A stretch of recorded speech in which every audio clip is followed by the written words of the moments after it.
Për 12 vjet, ajo ishte sytë e tij. Për 12 vjet, ai I besoi jetën në duart e saj. Por çfarë ndodh kur njeriu që kujdeset për ty, po të shkatërron në heshtje? Ai e rifitoi shikimin. Dhe ajo nuk e dinte. Ajo që pa, ja ndryshoi jetën përgjithmonë. Për 12 vjet, Rachel qëndroi pranë Jamesit pasi një aksident automobilistik ja mori shikimin. Ajo mësoi Braille, riorganizoi të gjithë shtëpinë e tyre dhe u bë sytë e tij për botën. Kur një operacion eksperimental ja riktheu mrekullisht shikimin, James vendosi ta mbante sekret, duke dashur ta surprizonte. Por në momentin që pa shtëpinë e tyre me sytë që shihnin, gjithçka ishte gabim.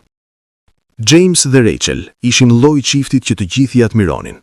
Ata kishin ndërtuar një jetë të mirë së bashku, gjatë 12 viteve martese. Pastaj, gjithçka ndryshoi në një çast të vetëm.